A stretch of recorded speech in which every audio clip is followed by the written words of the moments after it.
This lecture is a lecture focusing on the Gilded Age, and in particular, some of those individuals that have become these historic figures in American history, the captains of industry, the wealthiest Americans, the people who rose up in prominence in industries such as automobiles and steel and oil. And I want to start off with a question, which is, should these people be considered as captains of industry, the leaders, the innovators, the entrepreneurs, the success stories that we should celebrate and remember? Or are these people more appropriately titled robber barons? These people who are corrupt, do anything what is necessary to get ahead, crooked, breaking the law. And the answer probably is somewhere in between. Now, the first individual, because there's a lot of these individuals, but the first guy is Andrew Carnegie. Andrew Carnegie, there he is as a young boy, was a Scottish immigrant who came to the United States from Scotland at the age of 12. And he worked for the railroads, and this individual, 5'3", shorty guy, rises to become the head, the steel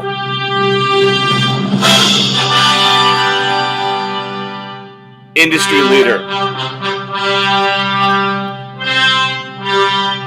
And Carnegie rises to prominence, and he's an interesting story. So you have this guy, like I said, if you have some time, you're into it, the History Channel has a pretty decent series called The Men Who Built America, and there's a whole episode dedicated to Andrew Carnegie, so check it out on the website or on YouTube or whatever other source you can get it. So there's Carnegie right there with his brother. This guy comes to America at the age of 12. He rises up to become an interesting fellow. Here's Carnegie as a younger man. There he is as an older man. There he is as a very wealthy rich man. And then, what most people don't know about Carnegie is he eventually retires from the steel industry and becomes the captain of the Titanic.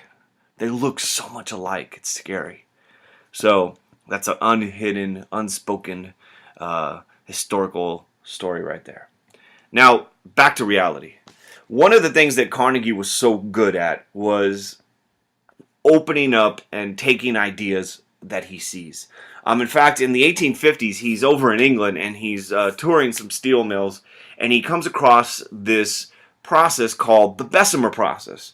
And the Bessemer process was being utilized, and it was a better way. I admit it's getting better, a little better all the time. Yes, I admit it's getting better. A better way to produce steel. When I say better, it's because it's cheaper. And you could see by these two graphs that the production of steel in the United States is going up, and it's going up pretty substantially. But the price is going down. So the Bessemer process allows for people like Carnegie to produce steel that's cheaper and of better quality. So Carnegie has a business approach that takes a lot of different things that most successful business people do. For one, he gets ideas from others. It's getting better all the time. The Bessemer process.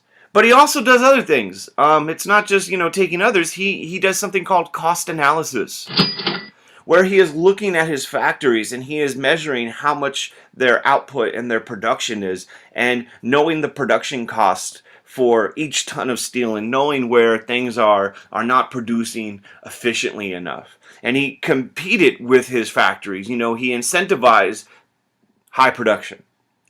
So he does that. He also does price fixing.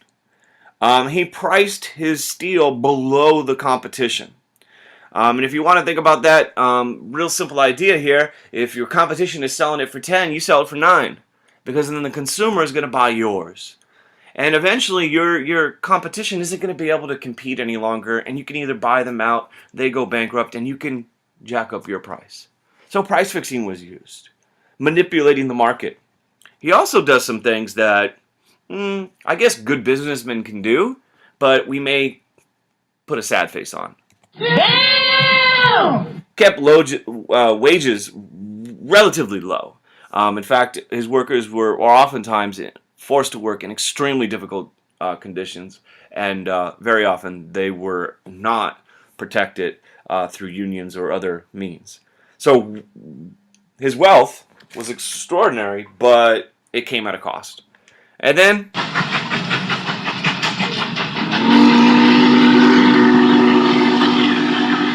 key thing in business, sometimes it's not what you know, it's who you know. And because Carnegie got his start in the business world in the railroad industry, he had a lot of hookups. He had a lot of people who he knew. And of course, if railroad production is increasing, the demand for steel is increasing. So he does these different things. And then finally, something called vertical integration. Vertical integration is probably something that the name sounds scary, but think about vertical. It's going up and down, vertical like this. And so vertical integration is a very simple idea if you break it down, if you think about it as going like this. And what it means is you, as a business owner, you want it all. You want from the beginning of production, the raw materials, to the distribution of the raw materials, to the production, the manufacturing, to the distribution of your finished product. You want every aspect of production. You want from the bottom to the top. You want it all. I want it all. Money, fast cars, diamond rings, gold chains, and champagne shit. Every damn thing, I want it all. Houses, expenses, my own business, a truck, and a couple of business. I want it all. Brand new socks and drawers. And I'm ballin'. Every time I stop and talk to y'all, I want it all. I want all aspects of manufacturing. So from extracting the raw materials to selling the finished product. So let's forget steel for a moment because it's way too complicated. I don't quite get how it's made. I like it. It's strong. It's cool. But it was beyond my comprehension. So let's just take something like the meat industry. So if you had vertical integration of the meat industry, you would own the cattle. You would own the slaughterhouse where the cattle are killed. Sorry, vegetarians. You would own the railroad cars that transport the slaughtered carcasses of animals. You would own the warehouses where the meat is stored and cooled. The meat packing plants where it's carved up into different little choice meats. Prime rib, ribeye, all that stuff. And then you'd own the transport to eventually the consumer. You own all levels of production. And if you think about it, this is brilliant because this allows you to eliminate the middleman. There's nobody you have to pay. You're paying yourself because you own all parts of it.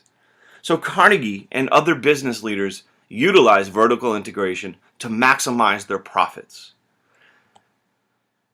Now, if you take something more, Gilded Age industrial revolutionary, for example, the oil production, vertical integration can be seen by looking at this particular graphic. So you would own the production of the raw materials, the extraction from the ground, the transport of that crude oil, the processing of that crude oil, the transport of the crude oil, the fuel and the oil and whatnot, and then eventually the sale to the consumers. This is something that Rockefeller will do. So vertical integration was utilized by Carnegie in the steel industry.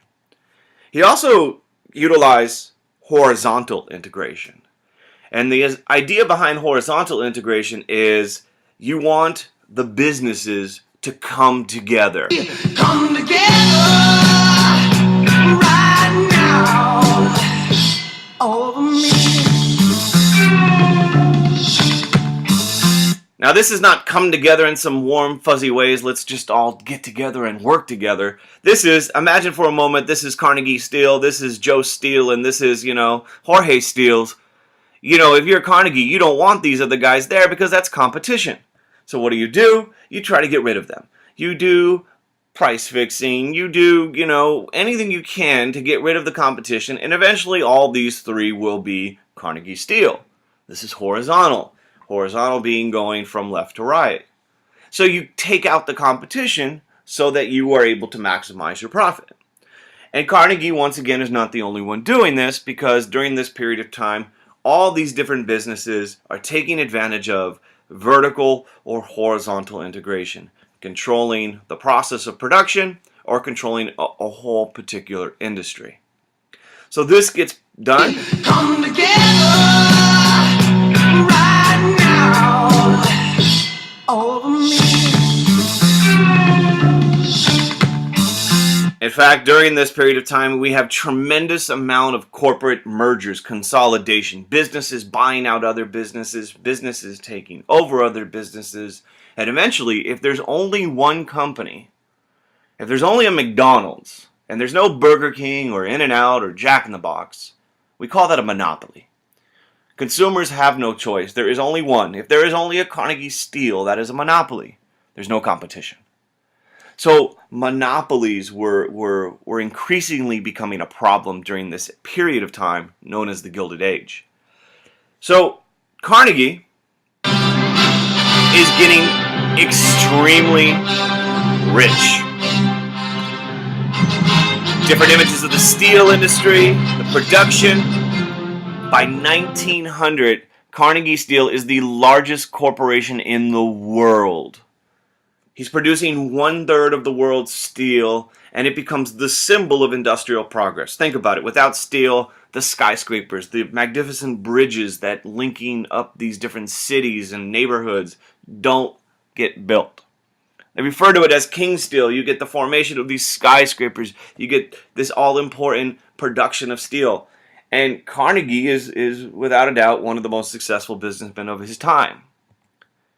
In fact, he has the distinction of becoming the first billion-dollar company.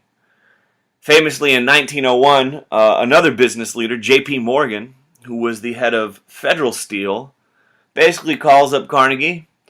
What do you want for your company, Carnegie Steel? And eventually those two businesses merge, and you get the company U.S. Steel being created worth $1 billion. Now, that's a simplified version. There's a lot of things that Carnegie did, and we're going to take a look at those in class and in your textbook. But I want to point something else out. The confusing thing about a man like Carnegie is, I know I'd go from rags to riches. He's the dream, right? The American dream. This story of a guy, a young immigrant boy, 5'3", coming over from Scotland at the age of 12 and rising to become one of the most wealthy men ever in American history, is the stuff that this American dream people refer to, rising from rags to riches.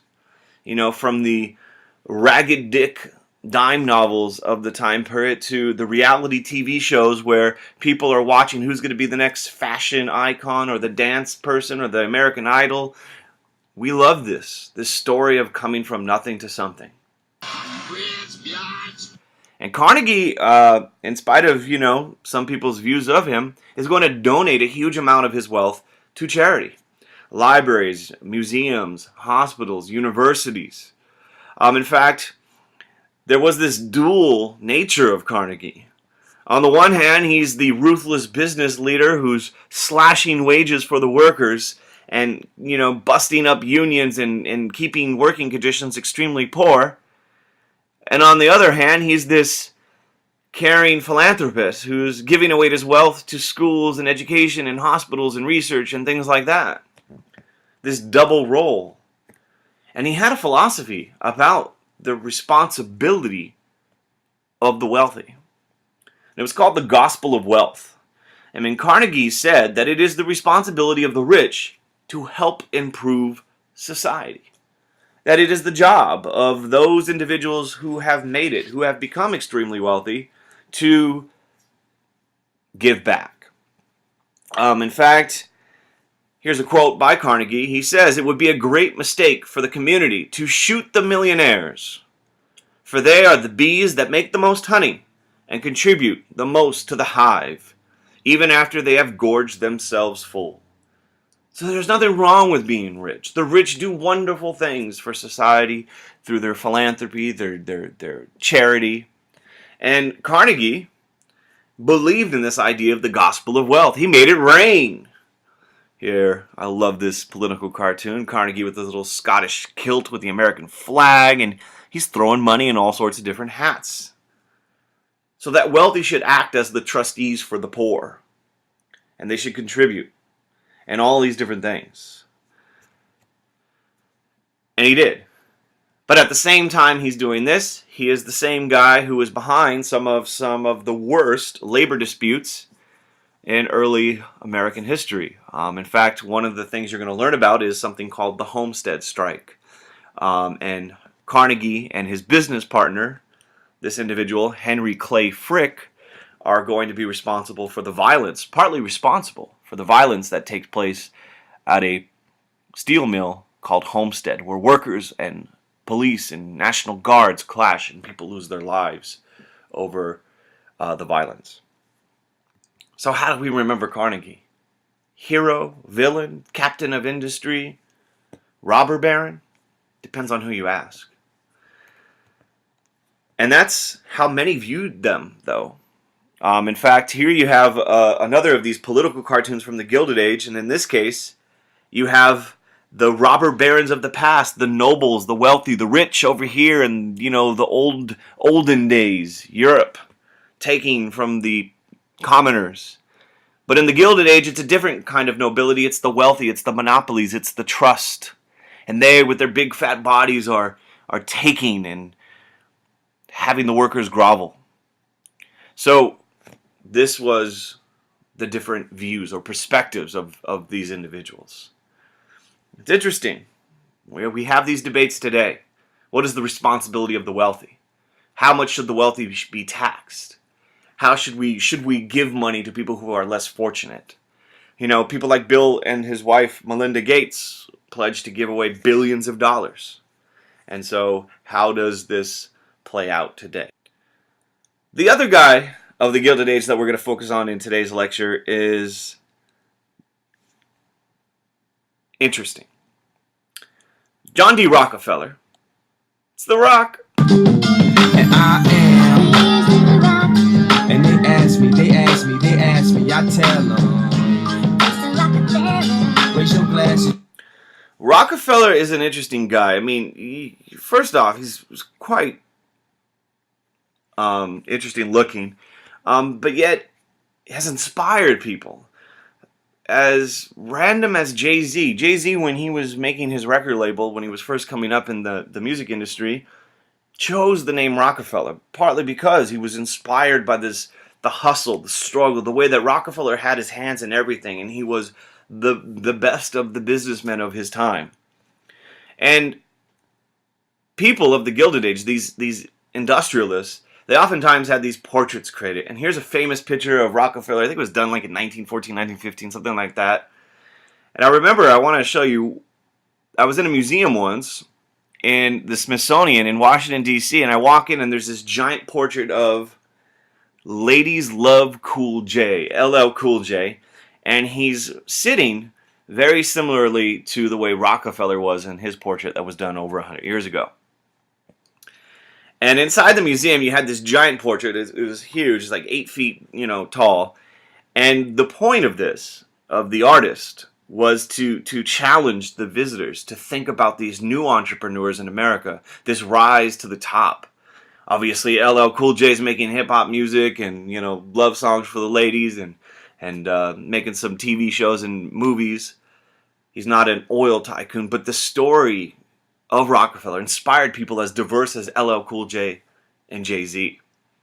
And so he wanted to, show this in these pieces of art and to see people's reactions when you have these young black entertainers and artists being put right alongside old monarchs and nobles and business tycoons in these extravagant museum displays.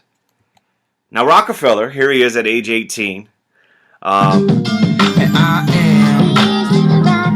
And they ask me, I tell them. Raise your glasses. Firmly believed in this idea. In fact, there's a quote of his: the growth of a large business is merely a survival of the fittest.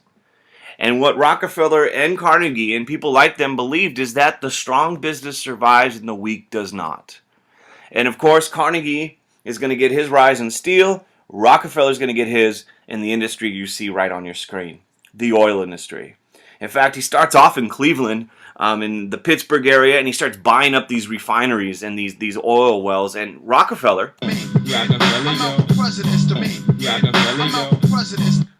Rockefeller starts becoming the leader of the oil industry.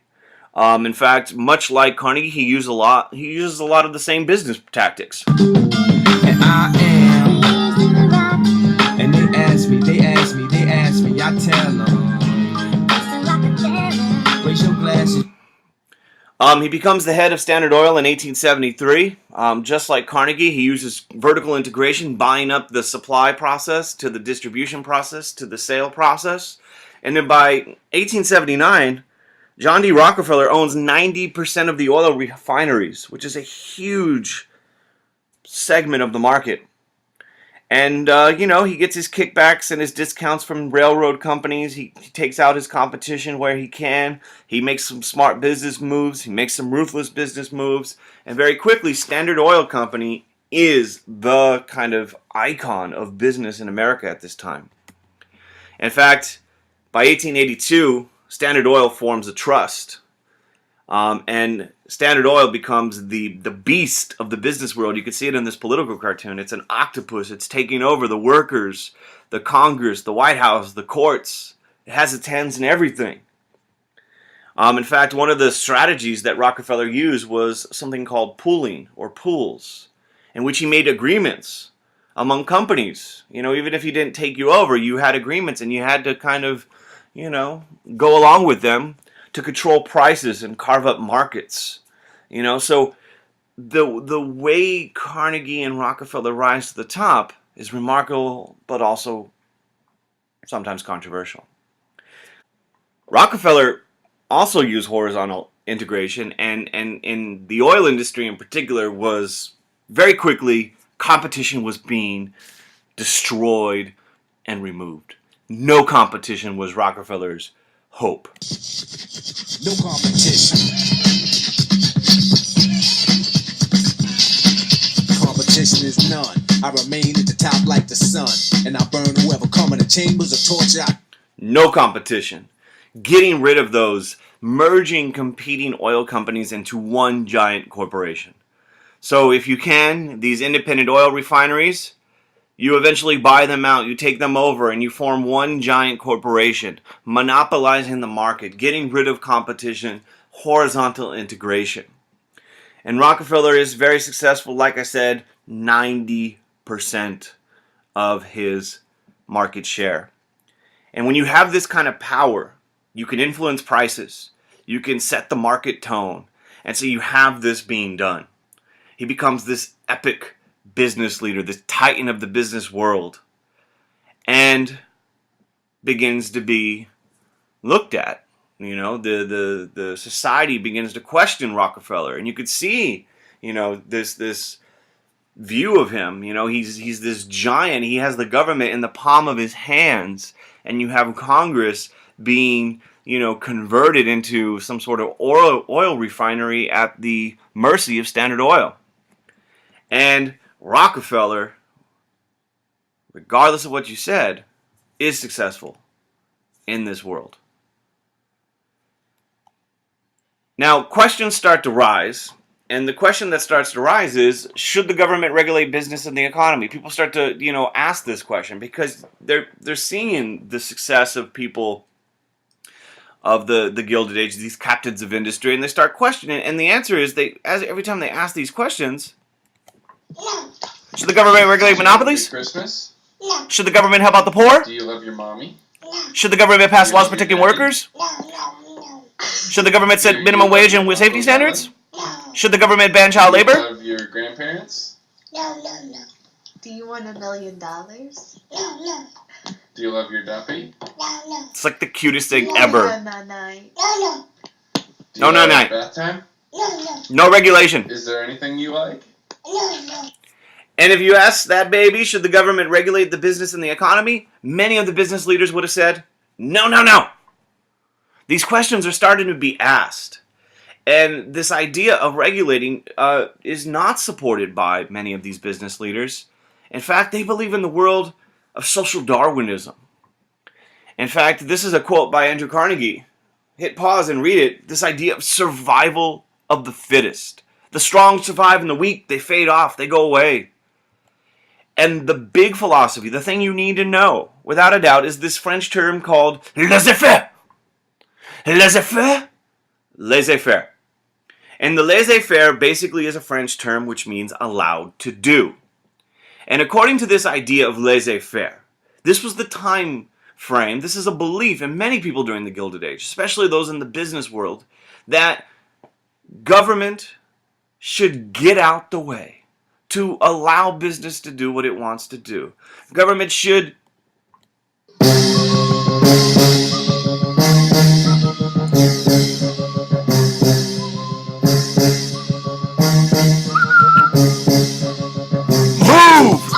Get out the way, get out the way, get out the way, Move! get out the way, get out the way, get out. Government should not regulate. It should get out the way. It should not get in the way of business. There should not be government regulations. So back to the previous slide where the baby's saying, no, no, no. That was the response, because laissez-faire, social Darwinism, was the belief of this time period. The government should stand aside and let things happen. And this is one of the big debates we're having right now. Should we have this philosophy? How much should the government regulate, if it should regulate? And we'll cover those topics next time.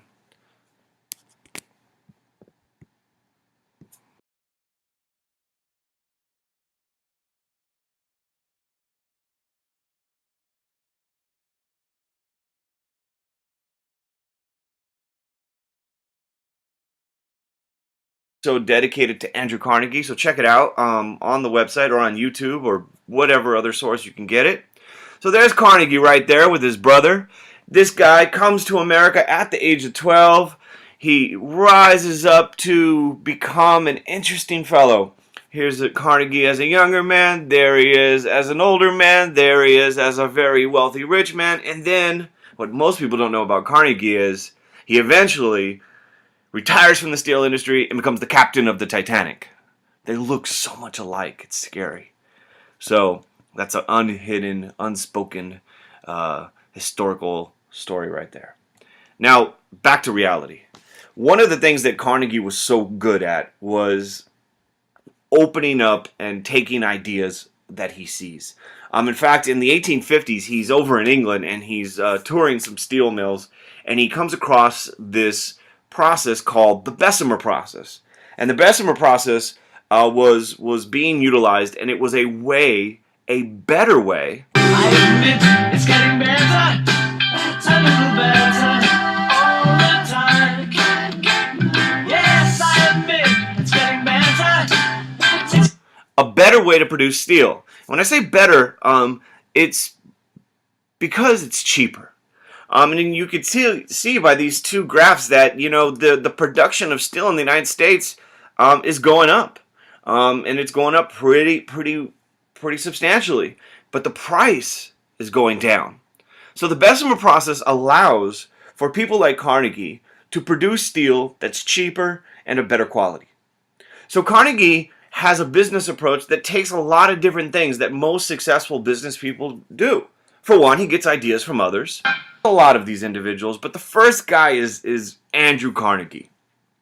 Andrew Carnegie, there he is as a young boy, was a Scottish immigrant who came to the United States from Scotland at the age of 12. And he worked for the railroads, and this individual, 5'3", shorty guy, rises to become the head, the steel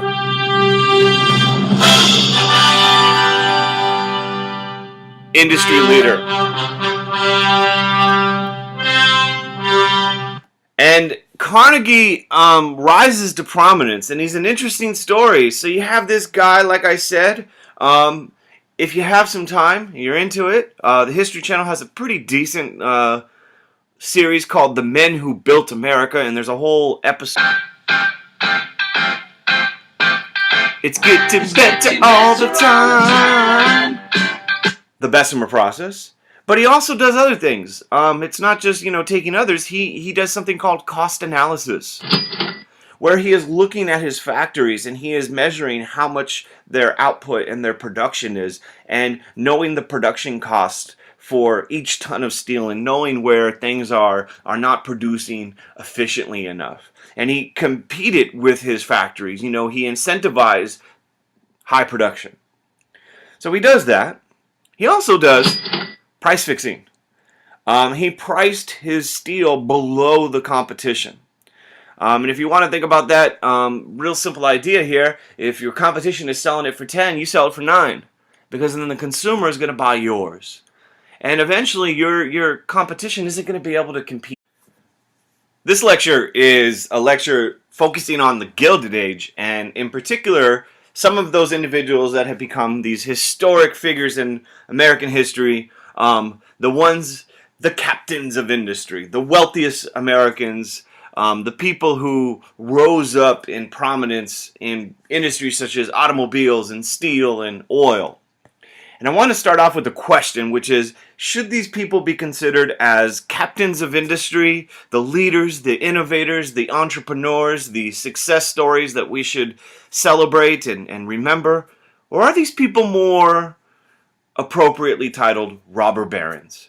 These people who are corrupt, do anything what is necessary to get ahead, crooked, breaking the law? And the answer probably is somewhere in between. Now, the first individual, because there's